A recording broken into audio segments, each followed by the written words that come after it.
18-year-old Vivek Ramaswamy takes over the graduation stage, demonstrating his alpha male skills. Watch valedictorian speech by young Vivek Ramaswamy. Just a little earlier and caught a breath of the fresh air that had surrounded me the whole time.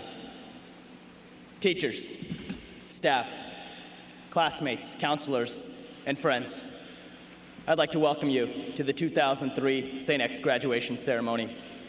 And most of all, to the fellow class of 2003, we are finally here. Yeah, I guess we finally are here. But the last question facing us tonight is what this really means. In one sense, I feel that at long last, after struggle and after success, that tonight we have arrived. Yet in quite another sense, I'm only reminded of a quote we recently read in our English class, that it is better to travel than it is to arrive, leaving me altogether confused as to how I'm supposed to feel right now.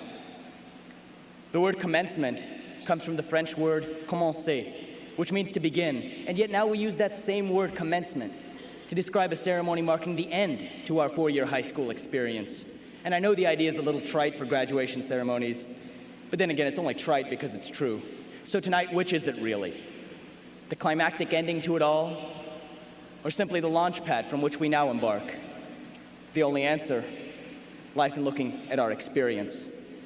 And as I look back at our high school experience, from the latest Sunday nights spent preparing for a week's worth of workload ahead, to the lunchroom conversations spent debating the editorials in that day's issue of the Blueprint, to the after-school hours spent sweating it out on the football field, or on the soccer field, or on the tennis courts, or simply standing by to cheer another one of those teams on, to the late-night hours spent by the members of TX in the theater, prepping just those last few lines for the big performance in front of the full house on the night to follow, to the 8 o'clock Saturday mornings of the mock trial team spent practicing cross-examination after cross-examination just to perfect it one more time, to the mission trips taken this past summer from anywhere from over the Rhine, Cincinnati, to the rural areas of Peru, just to make that little difference in the world in which we live. Yes, as I look back at that high school experience, I would undoubtedly forsake our arrival tonight for just another chance to travel that path once again. But it's been said, and correctly so, that experience is like a knife. Its effect only determined by whether we hold it by the blade or by the handle.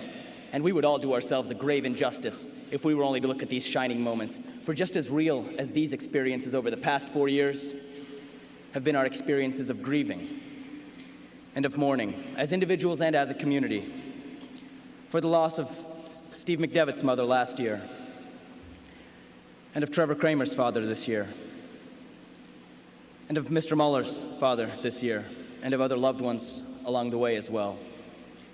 Our experience of standing 2 years ago in disbelief as we watched the televisions in the library on the morning of September 11th, 2001. We've had these experiences, and the knife of experience stabbed us at these moments as much as it did sharpen us at all the others. And yet, whether it was these brutal stabs or that precise sharpening that have both taken place over the past 2 years, those experiences have already played crucial roles in shaping the people we have been and have become in high school, in our senior year, tonight, and in the rest of our lives to come.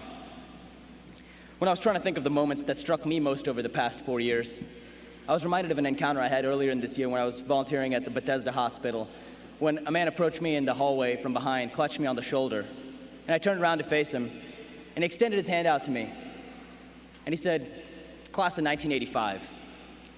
A little shocked and at a loss for words at the time, I merely extended my hand out to him as well, paused for a second, and I said, "Class of 2003.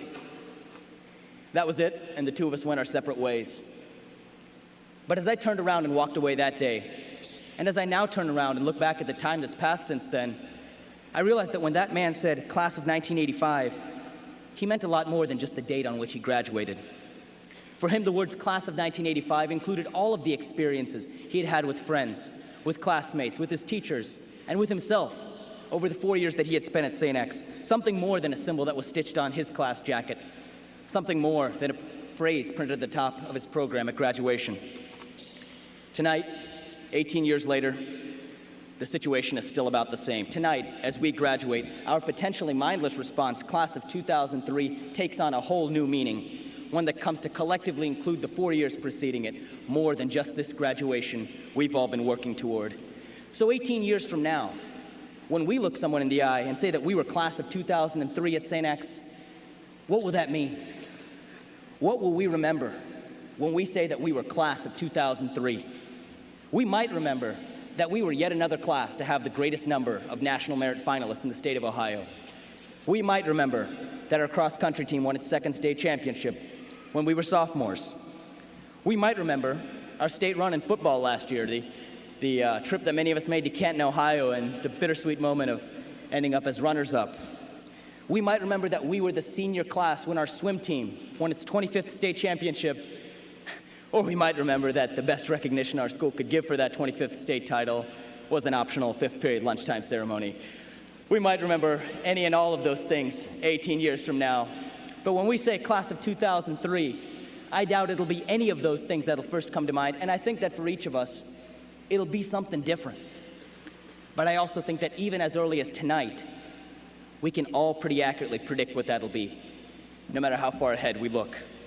I know that one of the things I'll remember forever will be one of my first experiences as a non-Catholic Hindu at St. X, where at the Mass of the Holy Spirit our freshman year, I hopelessly and desperately looked around at all the fellow students to see what they were doing, sitting up and standing down at all the wrong times. You know, I was half pretending to sing along to the songs I really didn't know, and I'll remember how that all changed as the years passed.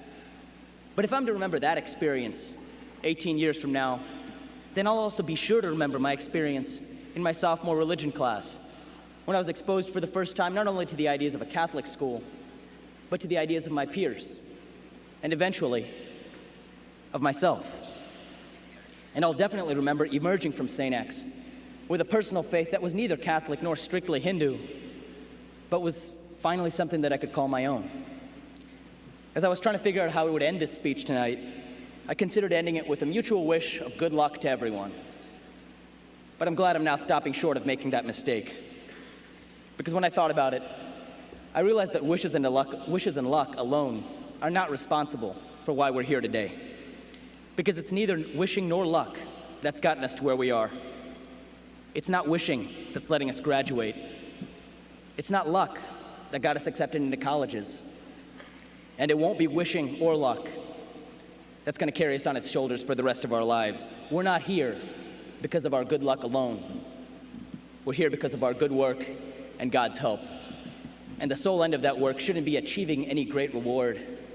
Rather, it should just be doing the work itself and receiving nothing more. In a way to give and not to count the cost. It isn't about reaching the destination. It's all about making the journey to get there. And in the end, we might find ourselves at a destination far from the one we have in mind tonight. And so tonight, we find that this graduation, this commencement, is neither an end nor is it a beginning, but is simply another step on the journey along which we embarked long ago. Indeed, it is better to travel than it is to arrive. But if we look back at the travels over the past 4 years, we will realize that tonight is not the destination of those travels, but is instead only another stop on that journey.